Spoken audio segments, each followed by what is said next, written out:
Welcome back, folks. Morty here, your favorite grumpy toad, ready to dive into the latest internet nonsense. Today, we're tackling the question that's apparently been keeping the tech world up at night. Is Elon's Grok 3 the new AI king? Sounds like a fancy way of asking if a glorified calculator can do my taxes. Spoiler alert, it can't. Now before we jump into this digital circus, let me just say, if I have to hear one more person rave about AI like it's the second coming of sliced bread, I might just croak. But hey, maybe there's something here worth begrudgingly acknowledging. Or maybe it'll stink worse than my bog after a rainstorm. Stick around, hit that like button if you're feeling generous, and let's see if this Grok 3 lives up to the hype or if it's just another overhyped tech gimmick. Let's get this over with. Just hours ago, yet another deep-thinking large language model hit the timeline, crushing existing benchmarks and reaching the coveted #1 spot on the LM Arena leaderboard. This new model is none other than Elon's based and red-pilled Grok 3. Right, here we go. Elon's Grok 3. Just what we needed. Another tech toy to distract us from the real issues, like why my bog is still a mess. Based and red-pilled sounds like a marketing team threw a bunch of buzzwords into a blender and hit puree. I can already hear the hype train screeching down the tracks. Let's see if this model can do anything more impressive than just taking up space on the leaderboard. Not only is it smart as hell, but it's also mostly uncensored, and will generate content that's illegal in many parts of the world. It has a deep thinking mode like DeepSeek R1, it can apparently do text to video, and in the near future will have a paid subscription for something even more powerful called Super Grok. I'm already paying for Twitter Premium Plus just to access Grok 3, so that's a slap in the face, but in today's video, we'll find out what makes Grok special, how they trained it, and if it truly is the best LLM in the world. It is February 18th, 2025, and you're watching The Code Report. Last week, Elon attempted to troll OpenAI by offering to buy it out. Not surprisingly, the OpenAI board promptly rejected this offer, and Sam Altman is still on track to make it for profit and get his big payday. The AI Game of Thrones is ruthless, and Mark Zuckerberg, one of the big players vying for the throne, took a big loss last week when it was revealed that he signed off on using 82 terabytes of pirated books to train their llama models, which he obtained through the Library Genesis project, which contains millions of books and paywalled articles. I just can't believe Zuckerbucks would do something like that though, said nobody ever. The irony is Zuckerbucks, the self-proclaimed king of social media, pulling a pirate move. Who wouldn't have thought? It's like watching a frog try to wear a crown just doesn't fit. But hey, if he's going to plunder the literary seas, at least he could pick something a bit more original than pirated books. This whole saga is more absurd than my morning croak.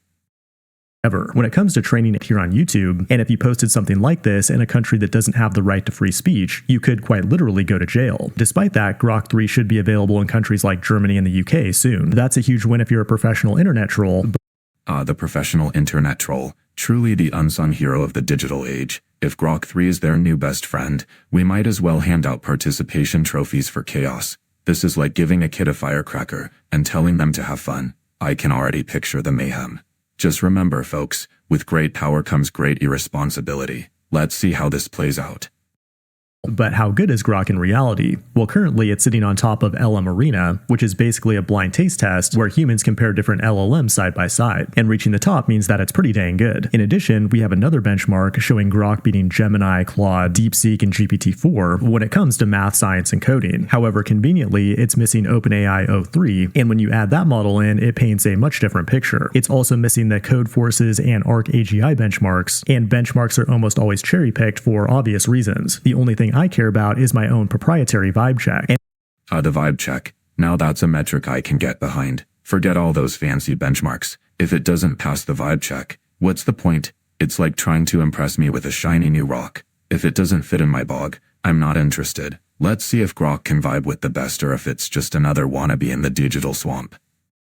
And it did things like generate valid Svelte 5 code in one shot and help me build a game in Godot. Well, if Grok can whip up valid Svelte 5 code and help build a game in Godot, it might just have some merit after all. That's more than I can say for most of the nonsense I see online.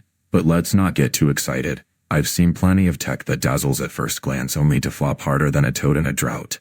Still, I'll give credit where it's due. This could be a glimmer of hope in the swamp of mediocrity.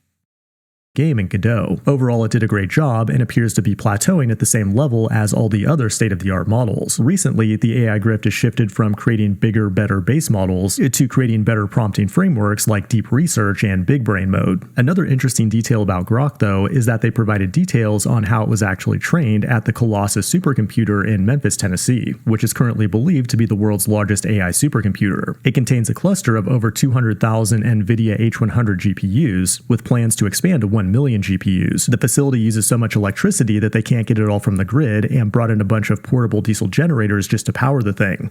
Now that's a sight, a supercomputer so hungry for power it needs a diesel buffet just to keep running. Talk about a tech marvel. Who knew we'd be fueling the future with a fleet of generators? It's like watching a frog try to lift a boulder. Impressive but also a bit absurd. Let's hope they don't run out of gas, or we might be left with a very expensive paperweight thing, and they're going to need all our code. Well, here we are again, in the digital swamp of overhyped nonsense, dissecting the gallant claims of Elon's Grok 3, supposedly the new AI king. Spoiler alert, it's still just a glorified calculator dressed in techies' dreams, despite all the buzzwords flying around faster than a frog jumping away from a predator. My initial skepticism wasn't entirely misplaced, while I begrudgingly admit it showed some promise, like coding a game in Godot, which is certainly more impressive than most TikTok dances. Let's not get ahead of ourselves. This thing's looking for more energy than my old croaky self after a day in the bog. And I'm left wondering if we're paving the way for a digital paperweight or a tech revolution. I certainly expected another just get hype moment, and while it was slightly more entertaining than watching paint dry, I'm not exactly buying into the throne room fantasy just yet.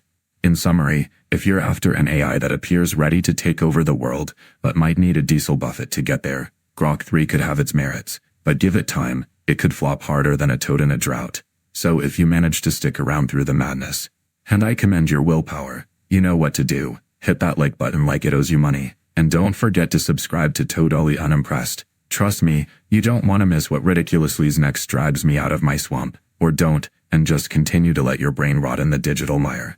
Either way, see you next time if I don't croak first.